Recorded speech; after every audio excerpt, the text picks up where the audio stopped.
بعد پھر سے مشرکوں کے احوال کا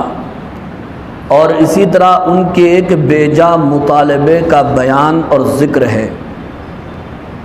آپ صلی اللہ علیہ وسلم جب مکہ کے لوگوں کے سامنے قرآن مجید کی آیتیں تلاوت فرماتے اور ان کو دعوت توحید و ایمان دیتے تو بعض وقت کافر آپ صلی اللہ علیہ وسلم سے مختلف قسم کے سوالات کرتے، مختلف قسم کے مطالبات کرتے، اپنی نظروں سے ہمارے نبی کے کئی معجزے دیکھنے کے باوجود ایک اور نئے معجزے کا مطالبہ کر ڈالتے، اور حد تو اس وقت ہو جاتی جب مکہ کے لوگ مشرکین مکہ ہمارے نبی سے کہتے کہ ٹھیک ہے چلو آپ اللہ کے رسول ہیں اور قرآن مجید اللہ تعالیٰ کی کتاب ہے اور آخرت آنے والی ہے، ہم اسے نہیں مان رہے ہیں، نہیں مانیں گے، اور آپ کہتے ہیں کہ اگر ہم آپ کی بات نہیں مانیں گے، ایمان نہیں لائیں گے تو پھر عذاب الہی کا شکار ہو جائیں گے۔ تو کل کی بات کیا ہے، آج ہی عذاب آ جائے، کل کی بات کیا ہے، آج ہی ہم پر آسمان کے ٹکڑے گر جائیں، آسمانوں سے پتھروں کی برسات ہو جائے، زمین پھٹ جائے اور اس میں ہم دھس جائیں، ابھی کر کے آپ بتا دیجیے۔ ظاہر بات ہے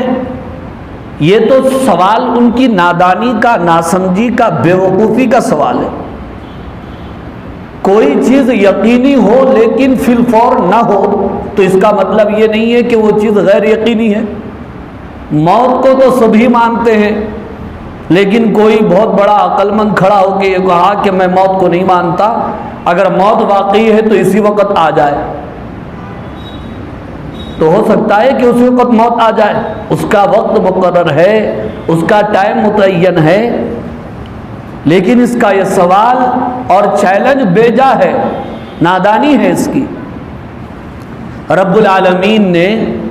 مکہ کے لوگوں کے اس بیجا مطالبات اور بیجا سوالات کا صحیح جواب دیا ہے۔ اللہ تعالیٰ یوں بیان فرماتے ہیں، بندے اللہ تعالیٰ سے دو چیزیں مانگتے ہیں، بھلائی بھی مانگتے ہیں اور بعض وقت چڑ میں آ کر، تنگ آ کر اپنے لیے خود برائی کے طلبگار بن جاتے ہیں، برائی مانگنے لگ جاتے ہیں۔ جیسا کہ مکہ کے لوگوں نے سوال کیا تھا کہ اگر ہم قرآن کو نہ مانیں، آپ کی رسالت کو تسلیم نہ کریں، ایمان نہ لائیں، آپ کہتے ہیں عذاب آ جائے گا، لاؤ اپنا عذاب، آسمان پھٹ جائے، زمین پھٹ جائے، عذاب آ جائے ہم پر۔ تو کبھی انسان اس طرح اپنے لیے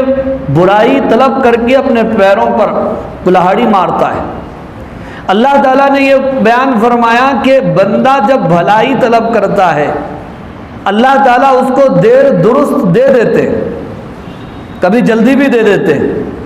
لیکن اگر بندہ اپنے لیے برائی، سزا یا غلط چیزیں مانگے، اللہ تعالیٰ فوراً اس کا فیصلہ نہیں فرماتے، فوراً اس کا فیصلہ نہیں فرماتے، بلکہ بندے کو ڈھیل دیتے ہیں، موقع دیتے ہیں۔ اللہ جانتے ہیں بندے کے لیے ایک ہی زندگی ہے، اس کے بعد پھر دوبارہ دنیا میں آنا نہیں ہے، لیکن بندے اللہ تعالیٰ کی اس حکمت و مصلحت کا غلط مطلب سمجھ لیتے ہیں۔ وہ یہ سمجھ جاتے ہیں کہ ہم جو کر رہے ہیں وہی صحیح ہے، ہم جو کر رہے ہیں وہی مقبول ہے۔ یا بسا اوقات جو بے ایمان ہوتا ہے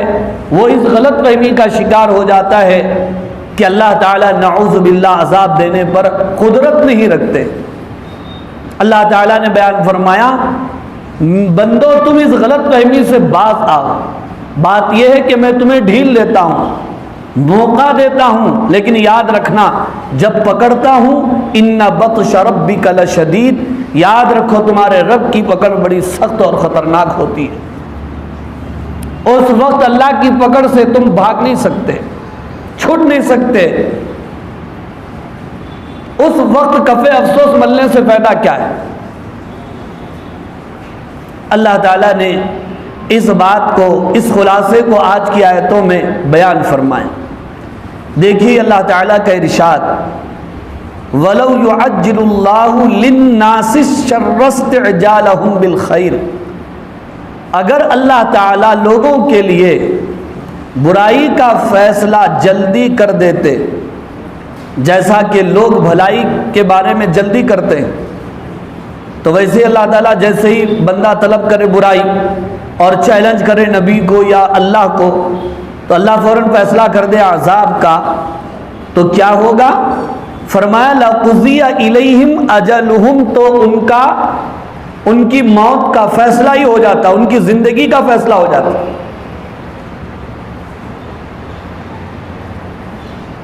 تو بزرگوں اور عزیز دوستو، اللہ تعالیٰ نے آگے بیان فرمایا کہ ہم ڈھیل دیتے ہیں، فَنَذَرُ الَّذِينَ لَا يَرْجُونَ لِقَاءَنَا فِي طُغْيَانِهِمْ يَعْمَهُونَ، ہم تو چھوڑ دیتے ہیں ان لوگوں کو جو